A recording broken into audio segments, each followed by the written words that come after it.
designer of the game Fourth Millennium, and today my intent is to show the viewer all the components for the game and also how to operate an empire. If you look at the board that I have up, that is the main game board, the primary component of which is the stylized map of the Milky Way galaxy. It was originally based on diagrams of the Milky Way galaxy, but that proved a bit too irregular for competitive gameplay.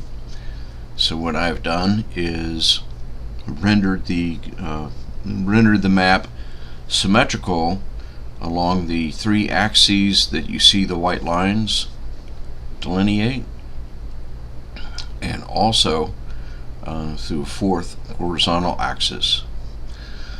So there is some symmetry to the board now.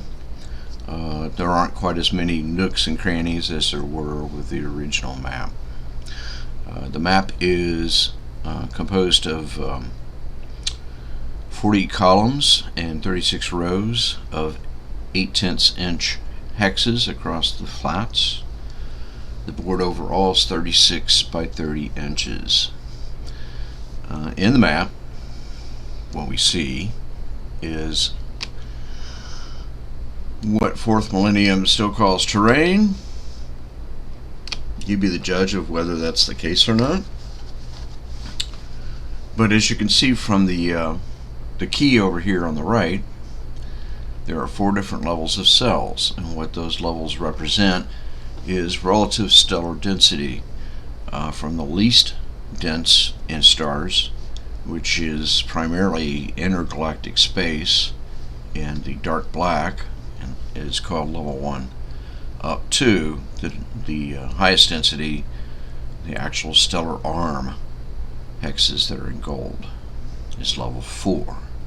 Levels 2 and 3 are gradients between the two.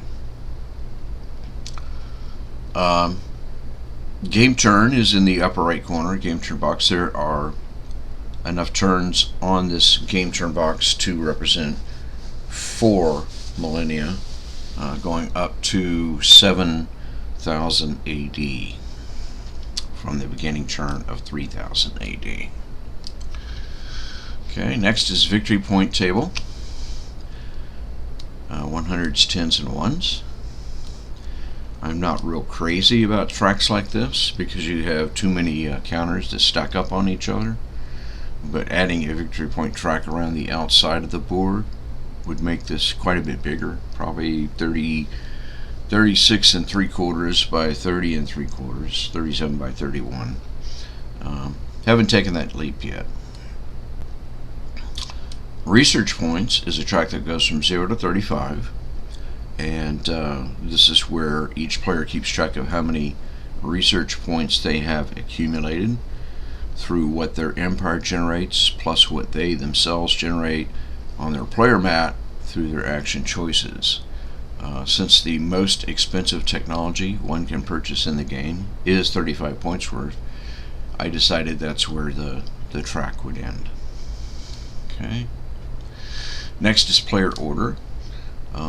Goes from 1 through 6, and during the game, at the end of each turn, first player always rotates to the player on the left. So there are reasons for that were borne out during playtesting. Previous to that, it was a random affair who was going to go where, when, each and every turn. And below that, in the bottom right corner, we have the 4 technology tracks for the game. And from left to right, they are the civilization tech, which determines whether or not you can build a capital in your empire or multiple capitals. Also, how much energy your civilization can expend towards diplomatic efforts with the autonomous races that we find in the game. And also how much they can aggressively pursue research. A more advanced civilization should be able to do more of that type of activity than a less advanced civilization. The second track is colonization tech. And colonization in this game means improving a place that you've already lightly settled, and making it more inhabited and more advanced. So when we look at cells, this will make more sense. The next one is explore tech, and this is just basically how many exploration efforts you can make on a given 100-year turn. So at the beginning of the game, level 1, you can only explore 1. If you go to level 2, you can explore 2, and so on. In addition to which, in the bottom left corner of each of those boxes is the jump capability, with the jump capability of 1, which again is what you start the game with. You can jump an exploration effort 1 hex away from your current empire, which would mean it would be an adjacent hex to your current empire. At jump level 2, which is Explore Tech 4, you can jump 2 hexes away from your empire.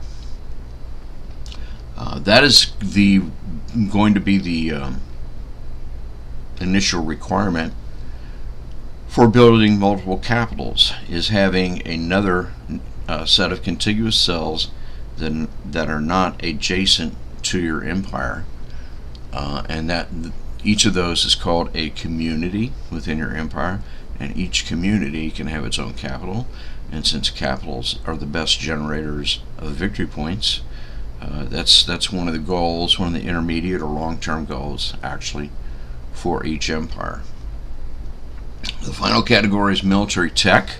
As you can see, it also has a jump level, and that jump level pertains to how far away from their empire a player's fleets can go. And then note that it too is in even number increments of 2s, 2, 4, 6, 8, 10, so on. That determines how far your fleets can move within your empire, how many of your fleets can be stacked for combat, how easy it is to maintain existing fleets, the maximum number of fleets you can build on a turn, and last but not least, the ability for your fleets to wage war. Okay, and as you can see, each goes up to level 10, and the white number in the top left corner from our perspective is the tech point cost to get to the next level. So you can see that for each tech they have the same costs for going to the next level: 4, 6, 9, 12, 16, 21, 26, 30, and 35. Right, so that's the board. Let's zoom back out. And now we're going to look at the components. The first one I'm going to cover is the action card deck. There are 100 action cards in the deck, and they are numbered 1 to 100. These have 3 important pieces of information on them at least. And we're going to look at this one first. And let's zoom in on these guys. Okay, so this is card 26. And the cards are generally divided into two pieces. You have the Explorer result in the top box, and in the bottom box you have the action or reaction section of the card. So whenever the player conducts an Explore action on their turn, they're going to draw a card from this deck. If they were to draw this particular card, they would find something interesting in that sector, each hex being a sector, and they would draw an investigation card, which is this deck right here. We'll get to that in a minute. Okay, let's look at some more of these cards here. Okay, so this is your typical response when you do an exploration attempt. The vast majority of cards in the deck are nothing of interest.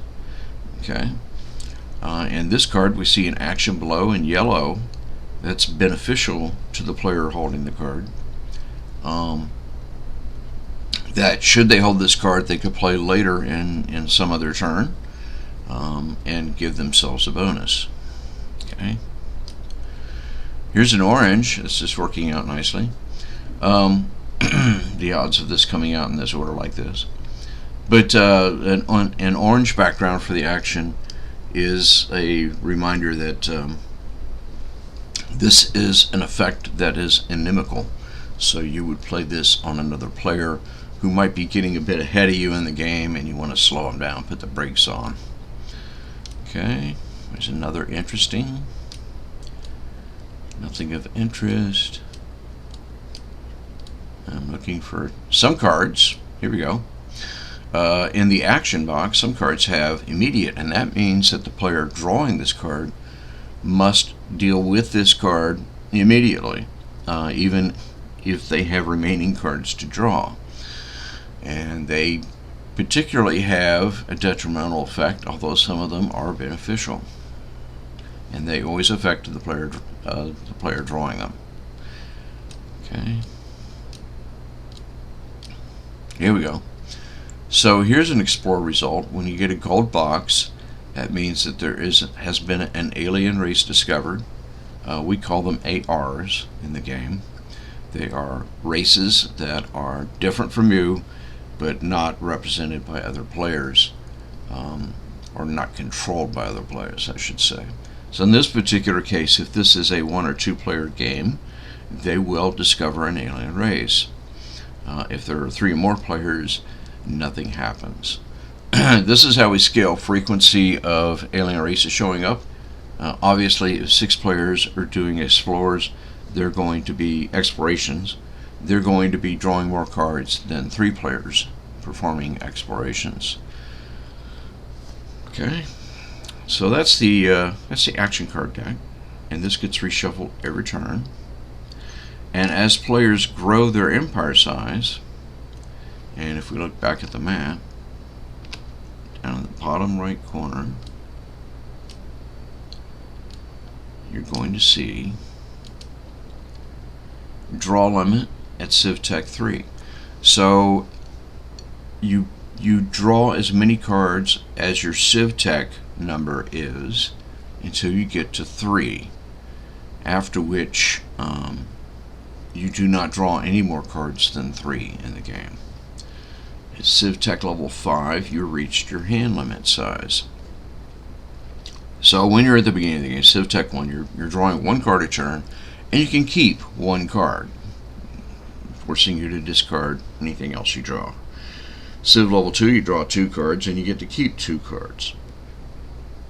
Civ level 3, you draw 3 and keep 3. Civ level 4, you draw 3 and can keep 4.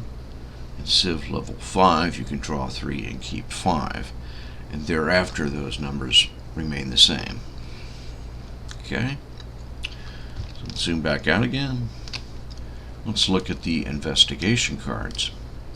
So when you encounter something interesting in a sector, you're going to draw a card from here. There are 70 cards in this deck.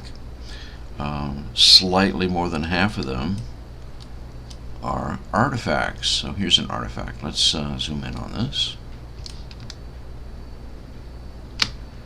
Okay, so artifacts are something that were left over by a race from Andromeda about 160,000 years ago,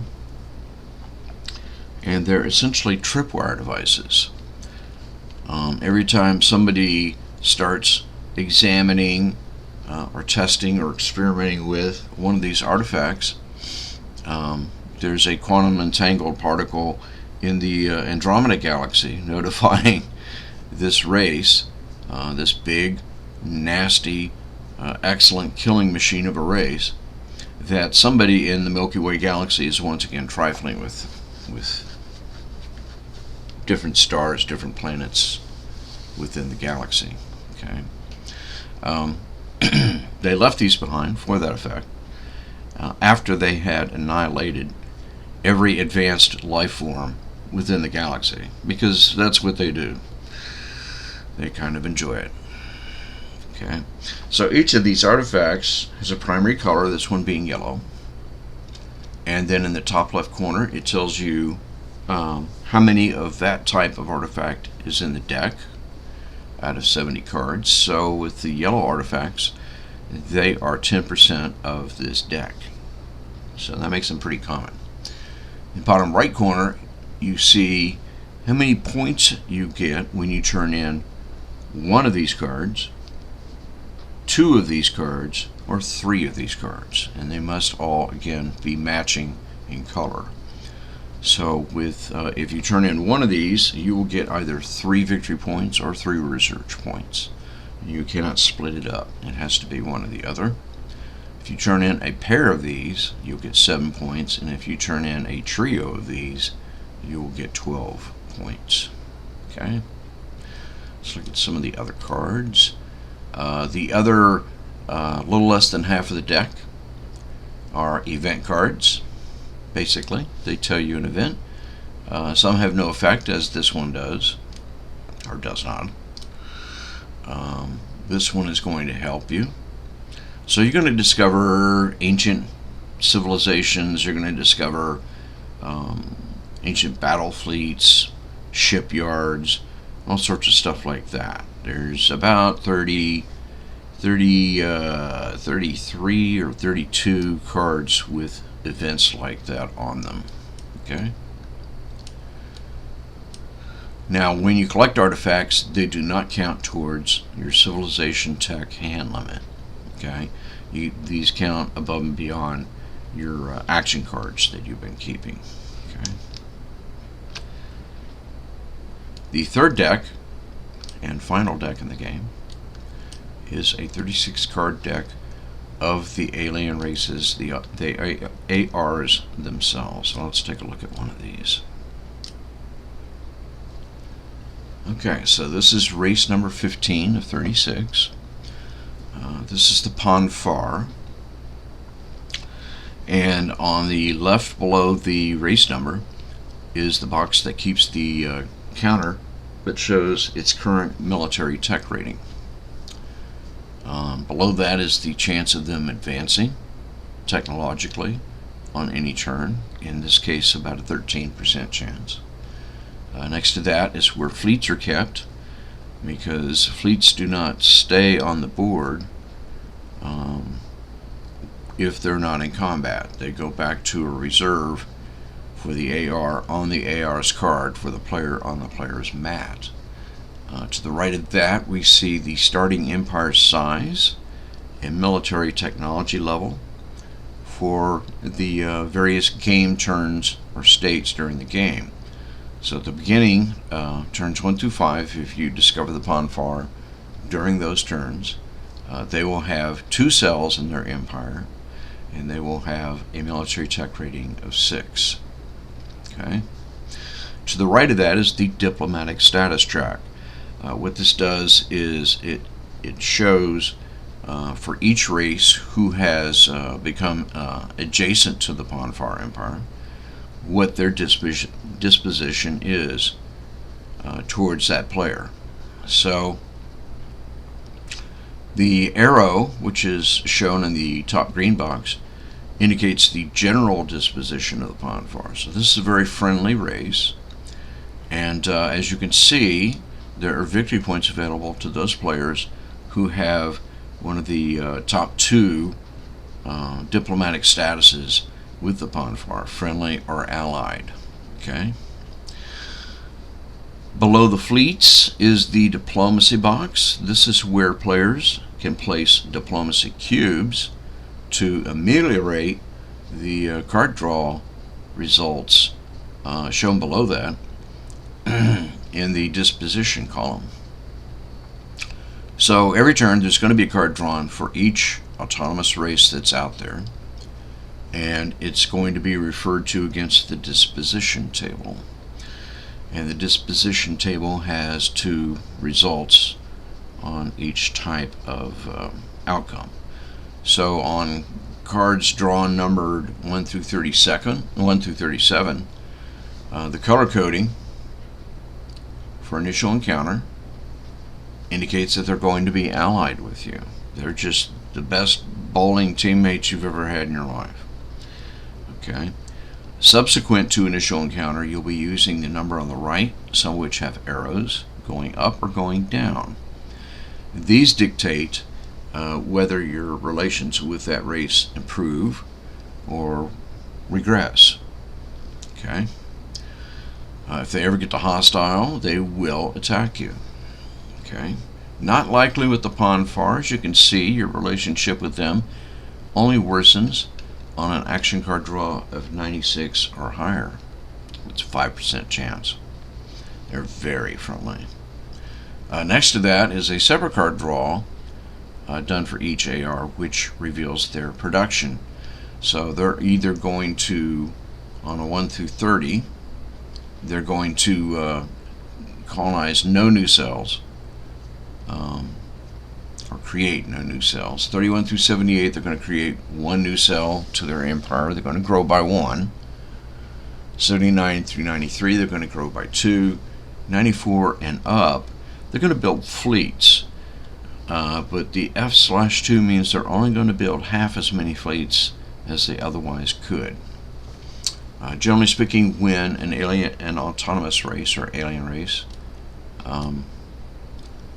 builds fleets, you'll see this on the Bega here, at 91 and up on the production table, they will build one fleet for every cell in their empire. So if their empire is 10 cells in size, they're going to build 10 fleets.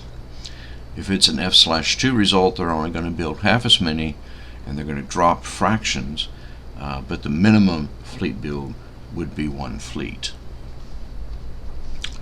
So each of these cards describes the behavior of a unique race. Okay, some will be quick to be friendly with you, but also can pivot in diplomatic relations suddenly, and others will be stable, very stable. Some will be medium or small in size, empire-wise, and some will be big. Some will grow slowly, some will grow fast. Some will advance in military technology slowly, while others will advance rapidly. Okay. And currently there are 36 of these in the deck, but it's quite easy to generate more if more needed for perhaps an expansion or even in the base game. Okay. So that's the 3-card decks. Let's look at the alien pieces. So we have 3 sets of pieces here. The first one is the diplomacy cubes I mentioned before that players will be putting on the different races. Okay, and they just look like a little bitty cube, and they can change colors in Vassal by flipping them. Okay, come here.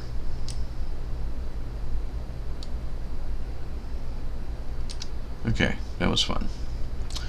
Empire cells. Let's drag one out. So this is one cell in an empire.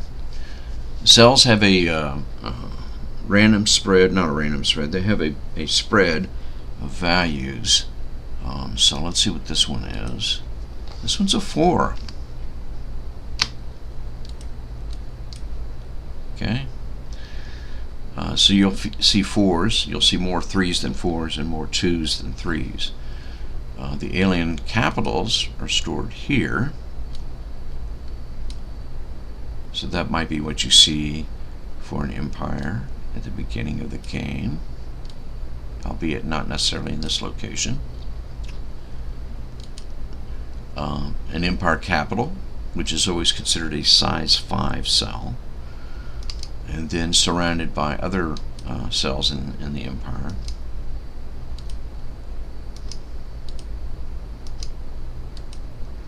Okay, so here we had a 1, a 2, and a 4.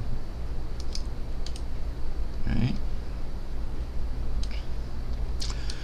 Next to them is the AR Empire fleets. So each one of these represents 1 fleet, unless it's flipped over, and then it's an armada. Armadas have no special characteristics in the game. They're simply a marker that represents 3 fleets, and they can be freely exchanged in and out to reduce clutter on the player's mats, on the AR cards, and on the board itself. Okay. What else do we have here? We showed the capitals. This is the player windows for the different races. Thanks to Vessel, I can't use an actual card that I know how to put grids on to drop items on. So, for instance, drop fleets in here or here. We put cubes on the jacks. Okay. Okay.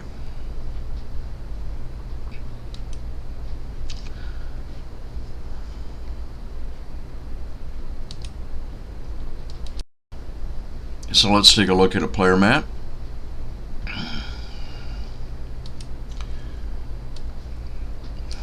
And I'm going to make it even bigger, make sure everybody can read it.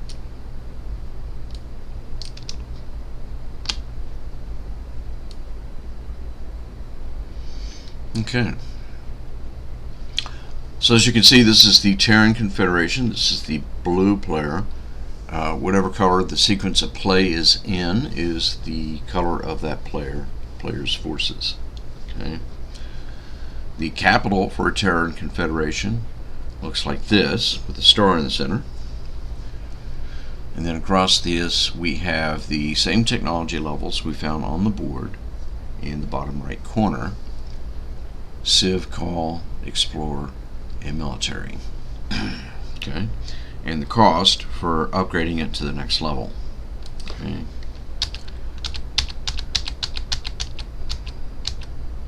Alright.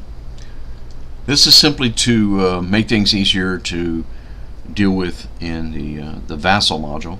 If you were playing this face-to-face, the tech columns in the bottom right corner of the map would be easily visible by all players.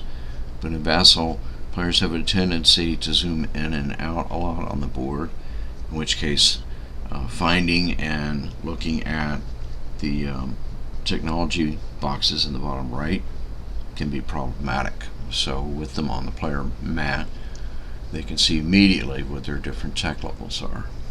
Okay. Next to that is the cell guide. An empire is composed of cells, contiguous cells, and each cell has a level on it, and we'll take a look at some of these. Let's do that. There's an Explorer, level 1, level 2, level 3, level 4, and finally a capital, level 5. Okay. So the cell guide tells you what each of these levels of cells can do. So level 1 cell will get you half an action point each turn, and action points are what represent your activity and the degree of your activity, and what types of activity you take each turn. Okay. So if you have, for instance, 2 level 1 cells in your empire, they will together give you 1 action point. Okay. Level 2 cell, however, gives you a full action point by itself. Alright. Level 3 cell is like a level 1 cell in that it generates half an action point, but it generates a full research point. And research points are big in this game. That's how you make your empire more competent with higher activity levels. Okay. Level 4 cell generates a research point and a victory point. Okay. In a level 5 cell, a capital generates 3 victory points every turn. That's all it does. It just sits there and generates victory points. That's your VP engine, primarily for the game. There are other sources of victory points also. So a typical starting empire has 7 cells. And let's go ahead and build one out here. I'm going to go right into the nice meaty part of the galaxy.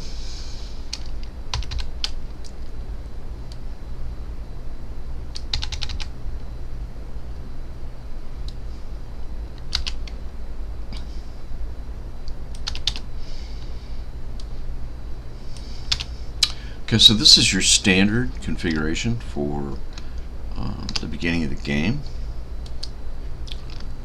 Is one level 2 cell surrounded by 6 level 1 cells. And if you paid attention to the guide, that means you're going to get 4 action points on the first turn of the game with this configuration. Oh, we left the door lock out. So as far as terrain goes, let's put this race right here. Let's put them right here. Okay. So here we've got some level 3 terrain where this one is. I'm sorry, level 2 terrain where this one is. Level 3 terrain where this one is. And level 4 terrain down the middle. Okay. Over here we have some level 1. So what that terrain means is that it limits the maximum cell size within that sector. So with an L2, such as in here, this cell can never grow beyond size 2. This cell in level 3 can never go beyond level 3. And these, the gold ones, could go all the way up to being a capital. Okay? And anything in between. Right? If you started with the cell out in level 1, that's as big as it's going to get. It's never going to get any bigger. Okay? So that's how terrain impacts your empire. Right? So ideally, of course, you want to be able to grab as many galactic spiral sectors as you can, the gold color ones, because that allows the highest advancement for your cells in your empire. Okay. So going back to setup again, let's zoom back in for a moment. We see that the blue empire here, the Terrans, are set up within this quadrant between the 2 white lines here.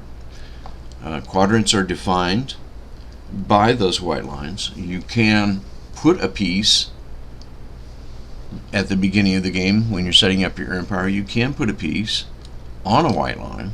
For instance, it could be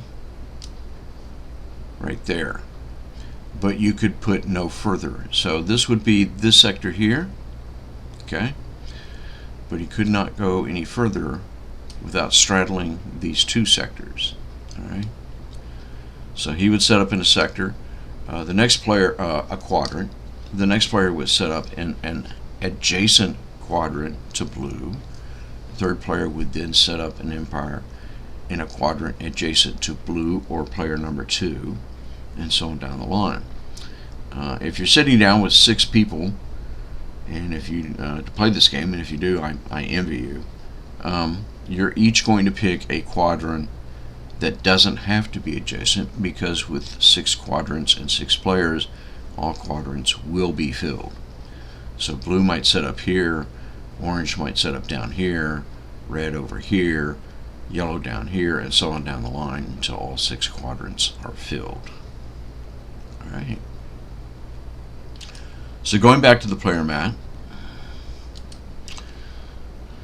we have the initial setup pieces sitting on the player mat, which you're going to be dragging out to the board, because I'm not that good a vassal designer to make those auto locate on the board when you open up the mat or anything like that. Below that you have the sequence of play, so everybody has that right in front of them. And below that you have your home planet. Pardon us, Europe, while we be Western Hemisphere centric. Okay, so the first thing, every turn is player order determination, and as I explained before, first player is always going to proceed to the left clockwise around the table. Okay. Growth phase, you're going to collect your action cubes and plan your actions. So again, if we go back to your basic starting empire,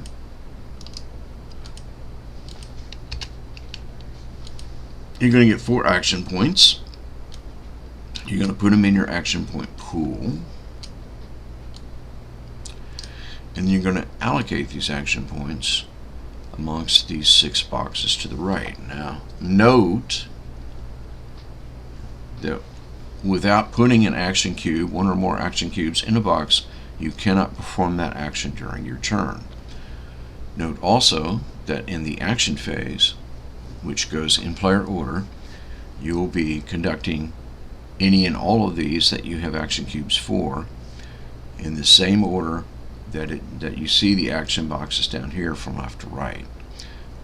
Card collection not being listed on here, but that's still something players do every turn.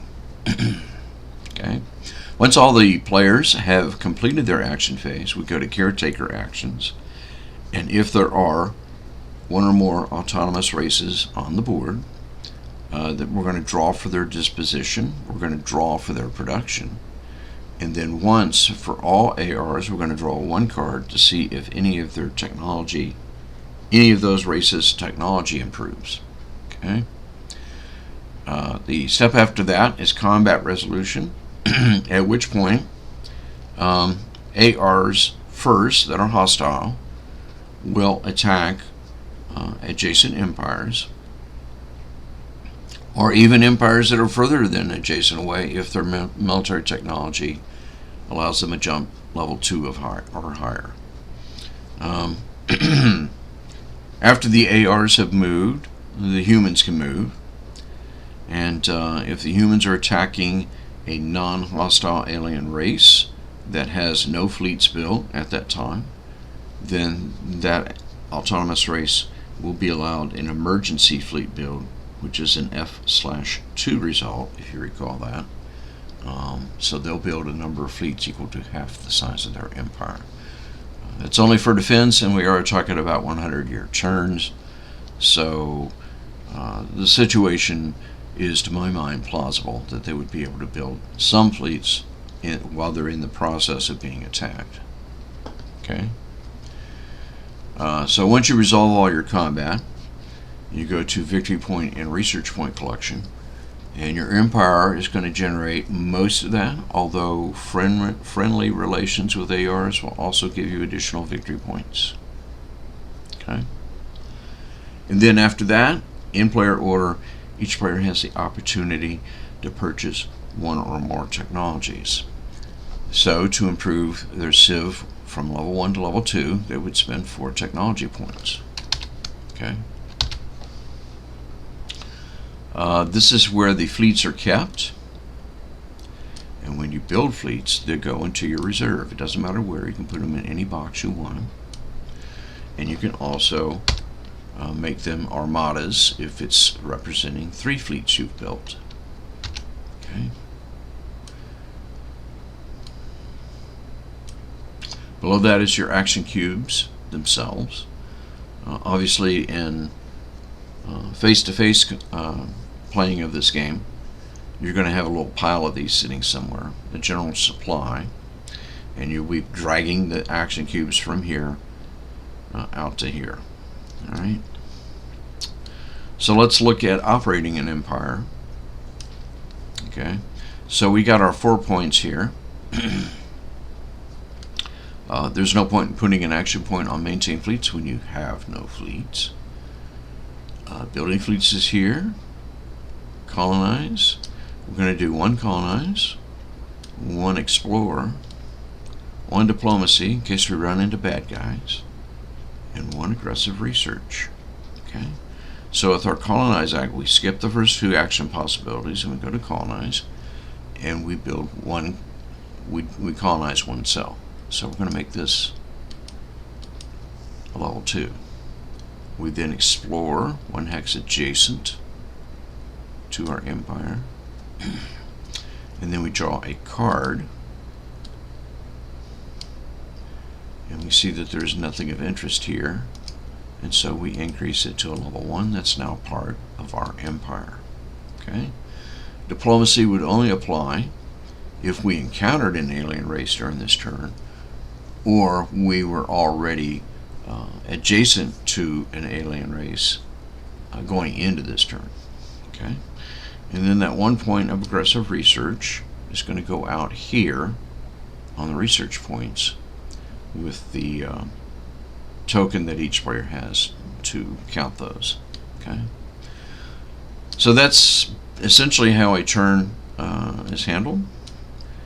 And what we're going to do next is we're going to set up a 3-player game, and we're going to use the additional augmentation rule for each starting empire that makes them asymmetrical, so each empire is slightly different at the beginning of the game.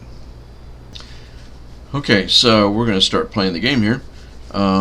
Orange picked first because they were last in the order and they set up their initial empire right here. Purple set up over here, and blue set up over here. Note that in the current state of the rules, no 2 empires can be within 5 hexes of each other, and we're clearly not violating that rule right now. We're going to use the what is currently an optional rule for enhanced setup, which makes the empires a little more asymmetric. They're identical right now. So you do that on your first turn of the game, and you get 12 points, and you can spend that to improve your starting technologies, to improve by 1 level your starting cells, or just dump them into research points. Okay, so for example, blue going first, we're going to increase colonization and exploration for 8 points, and we're going to spend the remaining 4 points to improve 4 of the starting cells. Okay, so that's their 12 points, so they go ahead and do their turn. Let's drag all these back over here. They're going to get 5 points. 1, 2, 3, 4, 5, oops, 6. 2 level 1s divided by 2 is 1. So they're going to get 6. That's good, that's how many cubes I have out.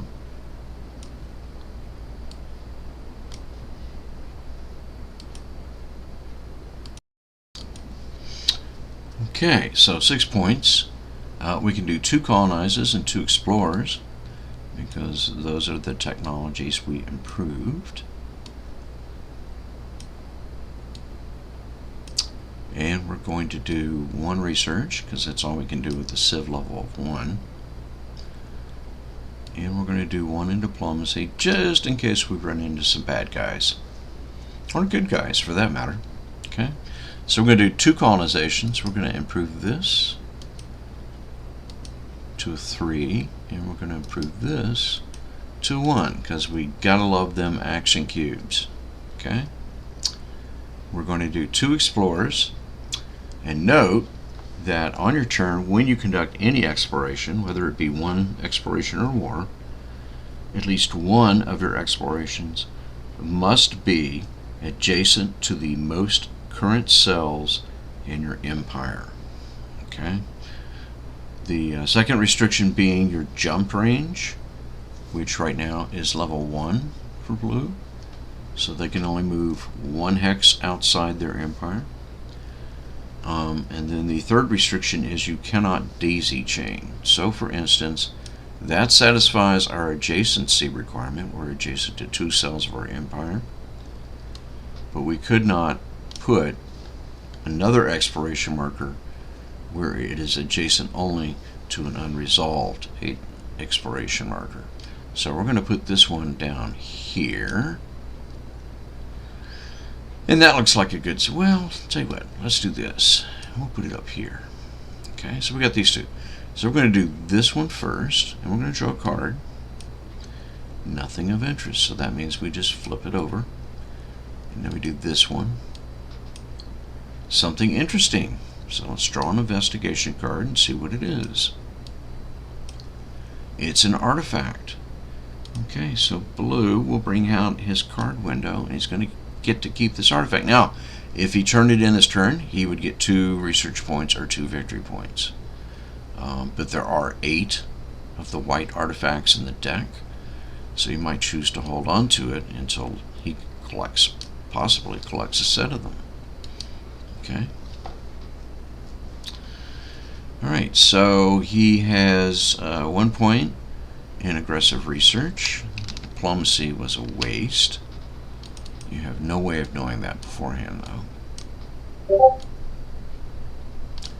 And so diplomacy is most often used after you've encountered ARs to impact your relationship with them.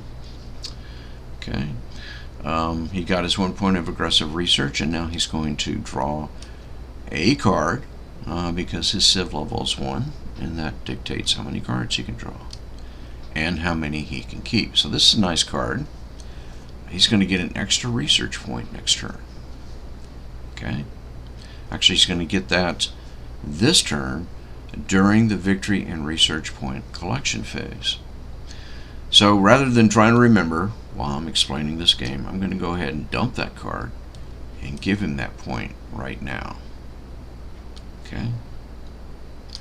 Legally, of course, you would have to wait until the VPRP collection phase. All right. So blue is done. Let's move to purple. And what does he want to do? Well, purple's going to go crazy with improving his starting empire. So he's going to do this and this and this.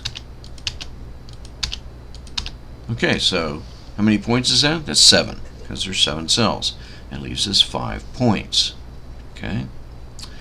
We're going to go with an increase in civ to level 2, so we can do more research and more diplomacy if necessary. And then we got 1 point left, and we're going to put it on the research points track. We could have built a fleet, but I don't build fleets early in the game typically. Not with my setup points, that's for sure. Okay. So now, how many points do they get? Wow, they get 6.5, or 6 action points.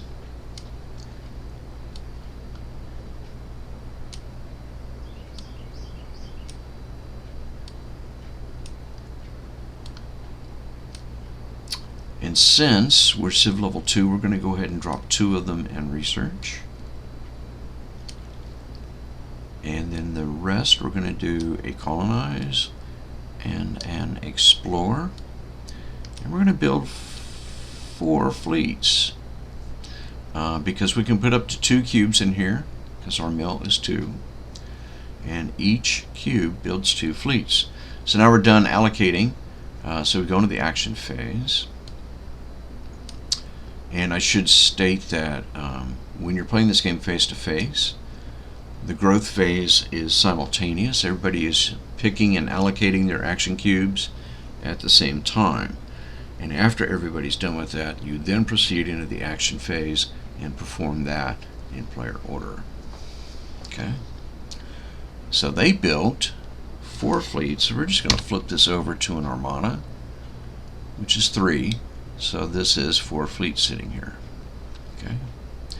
We're going to do 1 colonize. We're going to make this one a level 4. We're going to explore 1 hex. We're going to look at this one. And we found something interesting.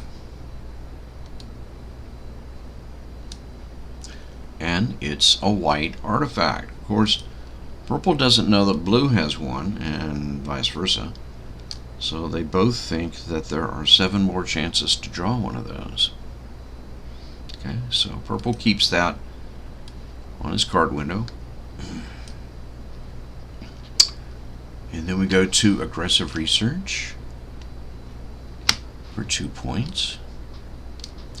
And then we draw up to 2. We draw 2 cards because it's a civ limit.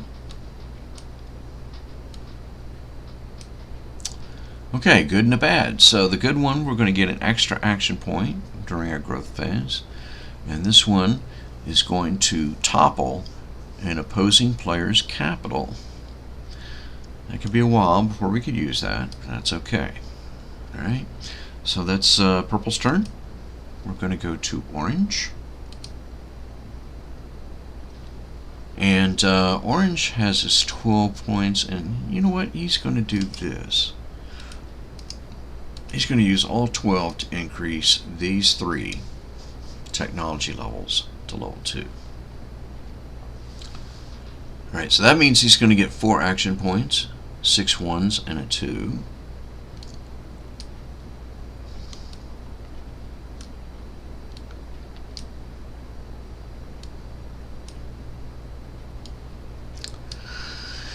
And he's going to do a colonize. He's going to do an explore. You know what? He's going to do 2 of each, and that's all he's going to do. So like the other 2 players before him, he's going to go bare-ass naked out into the Milky Way galaxy. So let's see here. We're going to increase that to a 3. And increase this to a 2. That's our 2 colonizes. We've got 2 explorers. One of them has to be adjacent to the most cells in the Empire. And the other one's going to go here. So we're going to resolve this one first.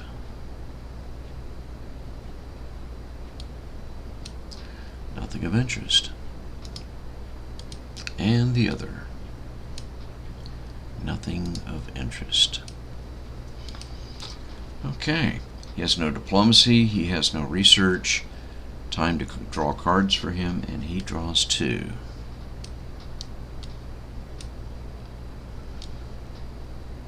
A hurtful card. Oh, and an immediate.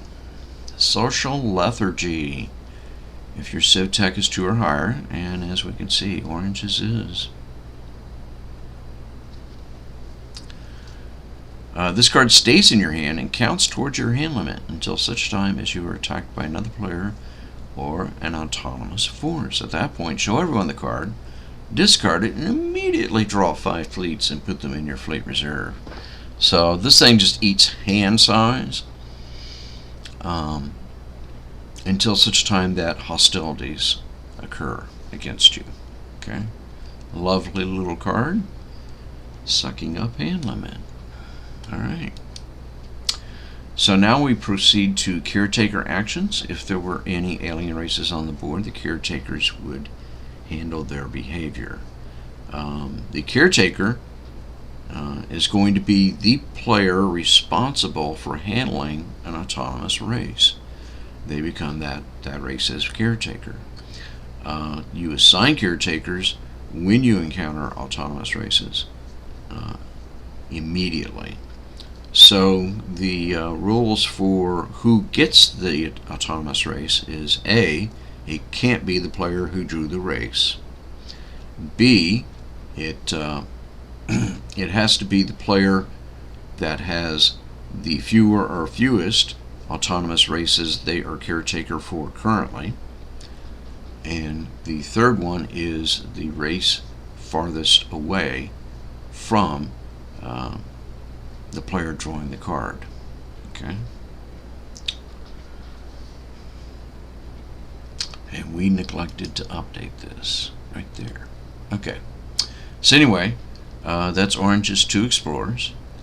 They have no diplomacy, no aggressive research. We drew cards. We're in caretaker. There is no caretaker. Combat resolution can only occur if a player is adjacent to an autonomous race or another player. Okay, then we go to VPRP, Victory Point and Research Point Collection. So we're just going to go top down. If we look at blue, they get 1 research point for their level 3. Orange gets 1 for their level 3. And purple gets 1 and 1 victory point, because that's what level 4 cells do.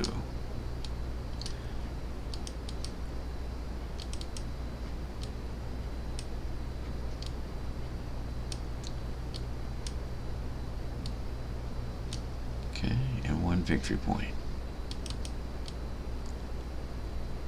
Alright, so now we would purchase new technologies, but the minimum cost for any technology is 4 at the beginning, and nobody has 4 points.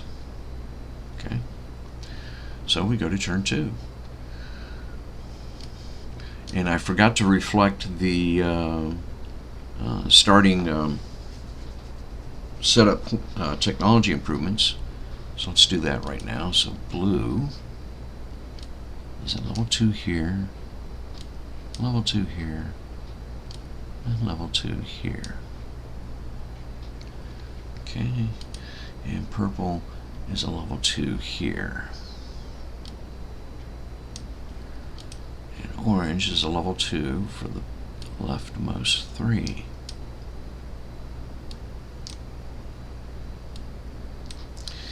Okay.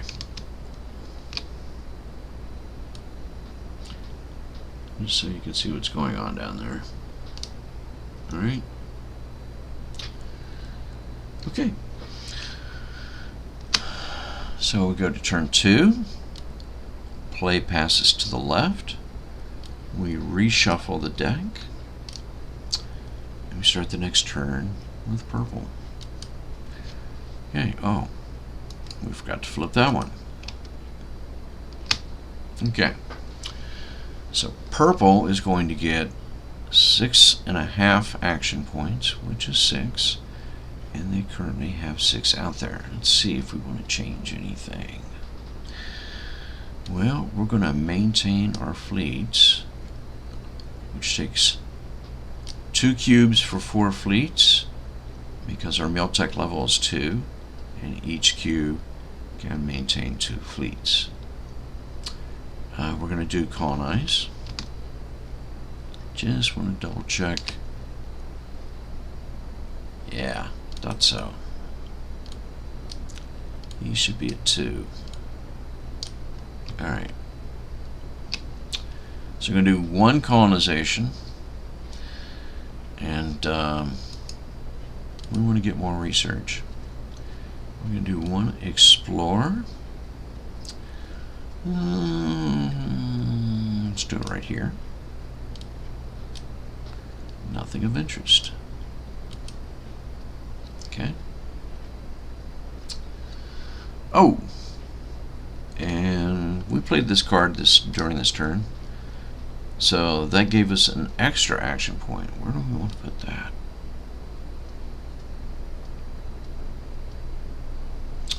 We'll build 2 more fleets because purple is paranoid. Okay.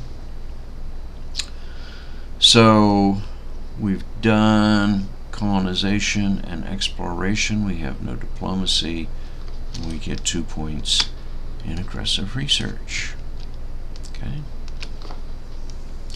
Then we draw cards, and he gets to draw 2 but keep only 2. Yeah. We'll keep the really nasty one. Okay. Purple's done. Next is orange. Orange gets 1, 2, 3, 4, 5, 6, 7, 8. 4, 5 action points. So we'll stick with what we got here and throw in, we'll throw in 1 research point. Okay, so we're doing 2 colonize. We'll do this and this.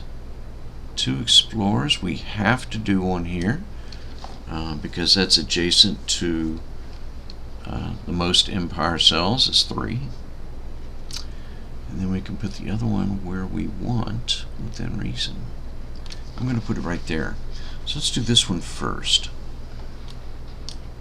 Hey, alien race. What do you know?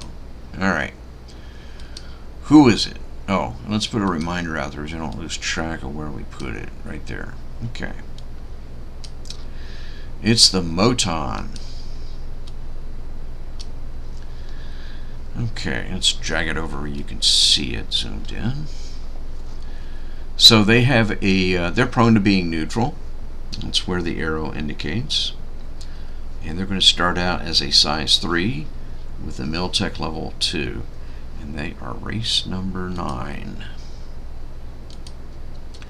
Right, so here's the window for keeping track of all their statuses. And then let's get out the capital. and they are a size 3, so they get 2, and then the capital.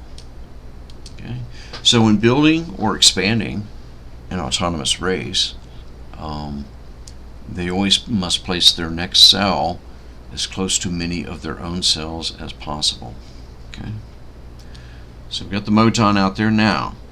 What's their initial disposition towards Orange? Orange has no diplomacy to spend. They may regret that. Let's see what happens. 29. No, they're good. They are actually friendly. So we'll put an orange marker on friendly. Okay. So that's going to give Orange a victory point if this status holds up until the victory point and research point collection. We'll see. Okay, we're just going to put him. Yeah, we're going to put him right over here for now. Okay, size 3, Miltech 2. We're good. Okay, so the other exploration attempt is nothing of interest. Okay, we then have 1 point in aggressive research, and we can draw 2 cards.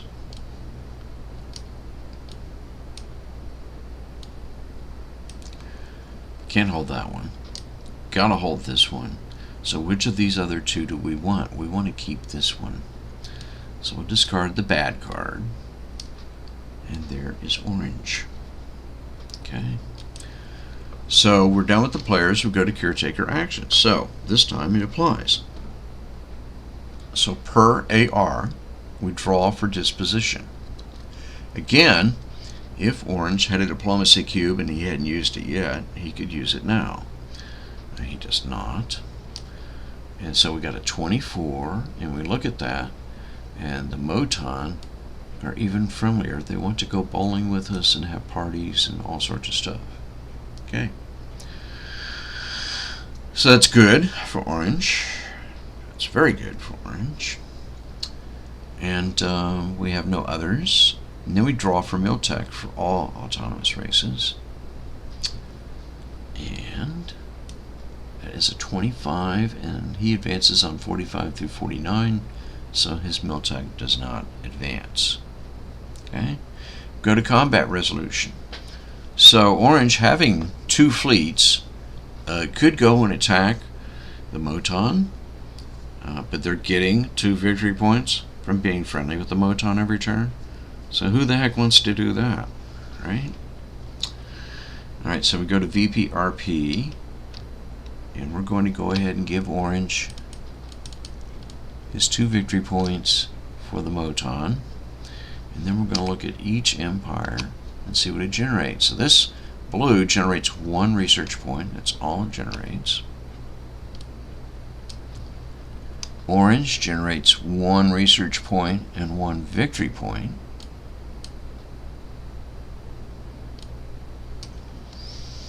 And purple generates 1 victory point and 2 research points.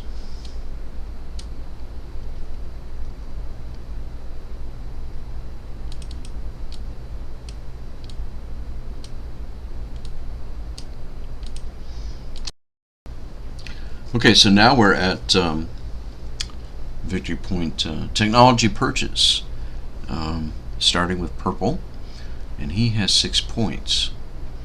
And what does purple want to do with those, if anything? Yeah, he wants to improve his colonization level.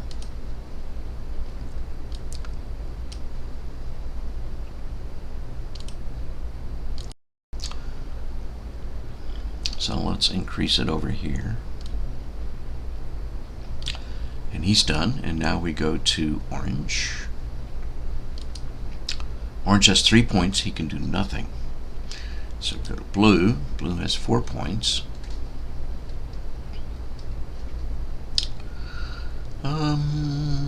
He's going to increase his civ level, which I had mistakenly put at 2 on here already, but now it's correct. Okay, and he used all 4 of his points. That's it. We go to turn 3. Okay. I think I'm going to stop it there. This recording has gone on probably longer than anybody's patience. And the only thing we didn't get to see was actual combat, and I plan to cover that in an additional shorter video. But I want to thank you for your time, and hope that this video piqued your interest in this game. Thanks.